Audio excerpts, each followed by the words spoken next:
الله الرحمن الرحيم. بيسعد المكتبة الرقمية لتوجيه التربية الرياضية انها تلتقي اليوم مع مدربي الفرقتين اللي صعدوا للدور النهائي، مدرسة الخلفاء الراشدين ومدرسة الشهداء الإعدادية. نتعرف على الكباتن. الاسم؟ بسم الله الرحمن الرحيم. كابتن مصطفى أبو بكر، مدرس مدرسة الخلفاء الراشدين. مدرسة الخلفاء الراشدين. حازم الفجلي، مدرسة الخلفاء الراشدين. أهلا وسهلا. هاني جمال، مدرسة الشهداء الإعدادية. اهلا وسهلا. اهلا بيك يا استاذ. انتوا صعدتوا طبعا للنهائي بمجهودكم وبعرقكم وبتدريبكم. احنا الحمد لله يعني اول ما جات لنا النشره من الاستاذ محمود ان احنا نبتدي نعمل على ان احنا كابتن محمود ناصر توجيه التربيه الرياضيه. وكابتن محمد حجاب طبعا كابتن محمد حجاب استاذه ماجده حسن.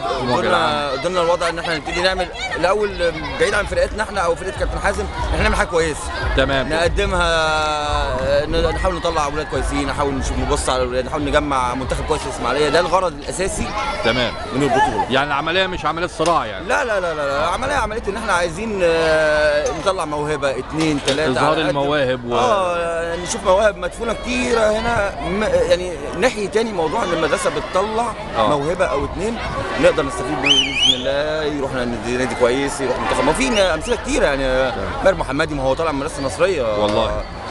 في امثله كتيره قوي يعني. ايوه. فاحنا عملنا على هذا من الاول وخدنا مع التوجيه، مش هنقول معركه، انما احنا تحدينا نفسنا ان احنا نعمل حاجه كويسه.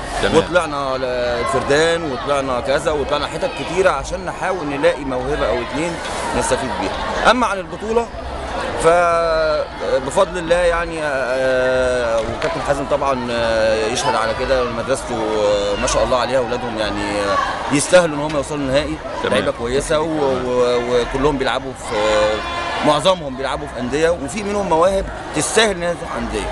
تمام. مدرستنا مدرسه الشهداء الحمد لله خدت برضو 4 ماتشات، ربنا كرمهم في ال4 ماتشات، كانت ماتشات قويه، منهم مدرسه السلام بتاعت الاستاذ وليد اللي هي تستاهل ان هي تبقى موجوده معانا. بس طبعا دايما الكوره فايز ومهزوم. تمام. واحنا بنقول له هارد لك، وان شاء الله باذن الله نعمل ماتش النهارده كويس يليق بتوجيه التربيه الرياضيه ويليق باسم المدرستين. تمام. وان شاء الله باذن الله نعمل نتيجه كويسه والفريقين يطلعوا حبايب باذن الله ان شاء الله. يعني هو تمثيل بالنسبه لمدرسه السلام كان تمثيل مشرف يعني. الحمد لله. احنا كان عندنا مجموعه في مدرستنا الجنب اللي هو بتاع ناحيه حي السلام ده كله، كان عندنا في المدرسه وقمنا عملنا عرض كان شكله كويس، نزلناه على النت. يعني كان استضفنا كابتن حجاب واستاذ محمود نصر وشرفونا هناك. كان عندنا 4 مدارس وخدنا اول هناك في اول مجموعه، وجينا هنا لعبنا الخلفاء ولعبنا الناس الشهداء. الحمد لله ربنا ما وفقناش، بس الحمد لله يعني انا عندي اغلب الناس ما بيلعبوش في نوادي على فكره يعني. كلهم مجهود كويس يعني. مجهود داخلي، فكتر خيرهم ان هم قدروا انه يقفوا مع ناس بتتدرب 3-4 ايام في الاسبوع مع العمالقه. فاحنا كده يعني وصلنا للاسلوب. طب انت في خلال الدوره دي ظهر عندك مواهب كويسه يعني وكده؟ كابتن هاني اختار ناس من عندي خدهم عنده، فربنا ييسرها باذن الله نقدر نطلع حتى نشء كده من الجنب ده، لان الجنب بتاع ناحيه حي السلام ده ما حدش بيهتم بيه قوي. نحاول احنا نخرج ناس حلوه كويسه ان شاء الله كمان مع كابتن هاني ومع كابتن حازم وربنا ييسرها. طيب قول لنا يا برنس. بسم الله الرحمن الرحيم. كابتن حازم تعب مع الفرقه جامد. عمل لهم فتره اعداد جامده، كان دايما بيحفزهم. بدانا احنا عملنا الحفل افتتاح البطوله في مدرسه الخلفاء عندنا، الحمد لله كانت حاجه مشرفه. حضر الاستاذ عبد الكريم وفي الوزاره والاستاذ فاخر وتوجيه التربيه الرياضيه كله طبعا، عشان كانت على اعلى مستوى من القيادات في المدارس. حاجه كويسه الحمد لله بفضل تعليمات برضه توجيه التربيه الرياضيه وده بيدي حافز برضه للاعبين وللطلبه وللعاملين والحمد لله يعني ماتشين الافتتاح كسبنا ماتش 4-1 تمام وماتش 6-1. كابتن حازم بدا يشتغل على العناصر الكويسه في الفريق، بدا يبث فيهم روح البطوله ان نطلع حاجه كويسه، وهو كان ليه الفضل تشكيل الفريق عامه بشكل عام. عايز تقول حاجه؟ الله يخليها. بسم الله الرحمن الرحيم. طبعا انا بشكر القائمين على البطوله. حقيقه البطوله منظمه تنظيم رائع جدا جدا، توجيه التربيه الرياضيه بقياده الاستاذه ماجده والكابتن محمد حجاب اخونا الكبير وقائد السفينه بتاعتنا، والكابتن محمود نصر موجه المرحله، والاخوه الزملاء في التوجيه. كتنظيميا التنظيم ما شاء الله رائع جدا يعني مشرف بصراحه يعني. والحقيقه البطوله اتعملت 5 مجموعات، واحنا كان لينا الشرف مدرسه الخلفاء ان احنا كان الافتتاح كان موجود، استضفنا الافتتاح واتعمل له حفله الحمد لله نجحت باعتراف كل من حضر يعني. تمام كده. ولادنا الحمد لله اتدربوا وكسبنا احنا طبعا الحمد لله، مشينا في المشوار بتاع التصفيات، لعبنا 4 مباريات وكسبناهم الحمد لله، ووصلنا للنهائي مع مدرسه الشهداء والكابتن هاني. وانا يعني مش هضيف كلام على الزملاء، يعني كفوا ووفوا زي ما بيقولوا. تمام. احنا الهدف من البطوله والهدف ان احنا بنعمل بطوله مش صراع زي ما حضرتك تفضلت وقلت من شويه. هو كله في مصلحه الطالب. تمام. الطالب نكتشف لعيبه، واسماعيليه طول عمرها على مستوى مصر ولاده بلعيبه كوره يعني. تمام. على مستوى الانديه ومنتخب مصر، وده احنا ده الهدف الرئيسي. ويمكن احنا عملنا محاضره دلوقتي انا والكابتن محمود مع المدرستين مع بعض. انه كان الهدف منها ان احنا بنشجع الولاد ان هم يلعبوا كره نظيفه ويطلع احسن ما عنده، ولازم يبقى في واحد كسبان وواحد خسران.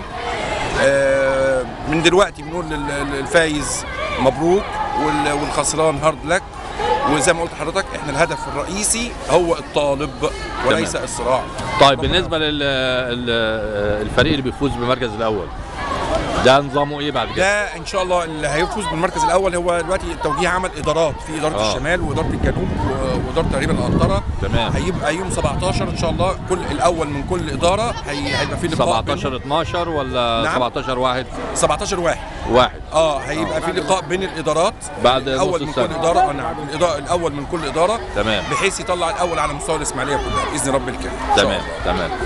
والكابتن هاني مسؤول عن طبعا اشرف دلوقتي هو المشرف على المنتخب بتاع مدارس الاسماعيليه. وهو حاليا دلوقتي من امبارح بدا يختار عناصر من الفرق المشاركه كلها. تمام.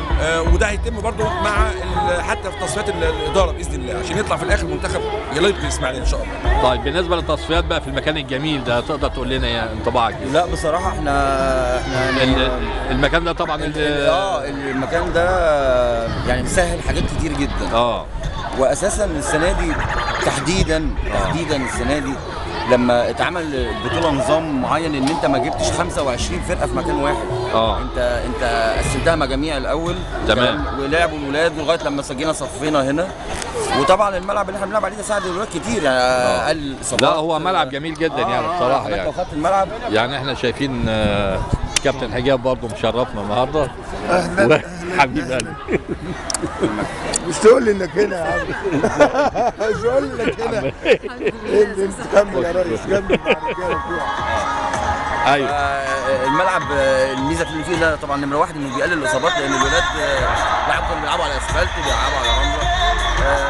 الملعب ده يساعد ان انت تبص على الموهبه، هيشوف يعني موهبه. ده امن في اللعب بالنسبه للاصابات وبالنسبه للحاجات دي. موهبه الولاد بطريقه فعاله. انت كنت ممكن في اي ملعب تاني ما تشوفش الولد وهو بيجري في اسفلت، بيجري وبعدين محافظ ان اللاعب يلعب بلبس حلوه، وبعدين احنا برضه ويبقى لابس الزي الرياضي بتاعه جميل. يعني بنشكر الاستاذ وحيد فايز طبعا، الراجل باذل مجهود، مدير مدرسه النصريه يعني باذل مجهود يعني فوق العاده. الراجل مستضيف البطوله على عاتقه. لا على اعلى مستوى. على اعلى مستوى وتنظيم. لا عاملين شغل حلو قوي وشغل عالي جدا. وان هو يعني يتعمل عنده ملعب زي كده. اكيد الاستاذ وحيد راجل شغال، وراجل هو راجل اصلا تربيه رياضيه، فدماغه كلها تربيه رياضيه وعارف هو بيعمل ايه. طب في نقطه بقى يعني مهمه جدا عايزين حضرتك توضحها لنا بالنسبه للمنتخب اللي حضرتك هتختاره. تمام. المنتخب ده اساسا هو بيبقى منتخب ولا مدرسه بتفوز وبتصعد؟ لا احنا بالفعل احنا من ساعه لما جت النشره بالبطوله عموما والمجاميع اللي هتتعمل ابتدينا نتحرك انا والاستاذ محمود نصر في جميع المجاميع اللي كانت بتتلعب على مستوى المحافظه. احنا طلعنا رحنا فردان عشان نبص على ولد واحد قالوا لنا عليه ان في ولد كويس في الفردان، فبعتنا نشرات للمدارس اللي هناك، عملوا ماتشين رحنا وبصينا. فالمنتخب شامل يعني هو هيبقى منتخب ولا مدرسه معينه؟ لا منتخب شامل لجميع المدارس. احنا معانا 23 المنتخب ده بعد ما يلعب في مصر ان شاء الله هتعملوا بيه ايه؟ هترموه وتسيبوه وتنسوه؟ لا ولا يعني ليه برنامج بقى عشان يبقى ده فريق اسماعيليه المرحله الاعداديه؟ هنشوف الولاد اللي هيبقوا لسه قائمين معانا في المدارس. في ولاد هيخرجوا اللي هم سنه ثالثه دول هيخرجوا. طبعا دول لما يخرجوا احنا هنشوف منهم المواهب اللي هي اللي فازه وهناخدها نبتدي نتكلم عليهم في النوادي. تمام. يعني برضو المدربين في النوادي اكيد لهم نظره ثانيه، وربنا يصلح منهم ناس يعني أكيد وهم كده هينتقلوا المرحله الثانويه. هينتقلوا المرحله الثانويه، هينتقلوا مع مدرسين برضو افاضل زينا برضو ان شاء الله ربنا يكرمهم. انا بتكلم بقى بالنسبه للسنه اولى وسنه ثانيه. سنه اولى وثانيه هيفضلوا معانا. هترعوهم ازاي؟ هيفضلوا معانا احنا ان شاء الله باذن الله. احنا هنطالب التوجيه باذن الله ان هو يخصص لنا الملعب. تمام. وهنحدد فترات للتمرين، واحنا معانا المنتخب حوالي 7 مدارس. تمام. يعني مدرسه الخلفاء ما شاء الله موجود معانا، مدرسه السلام موجوده معانا، مدرسه النصريه موجوده معانا. تمام.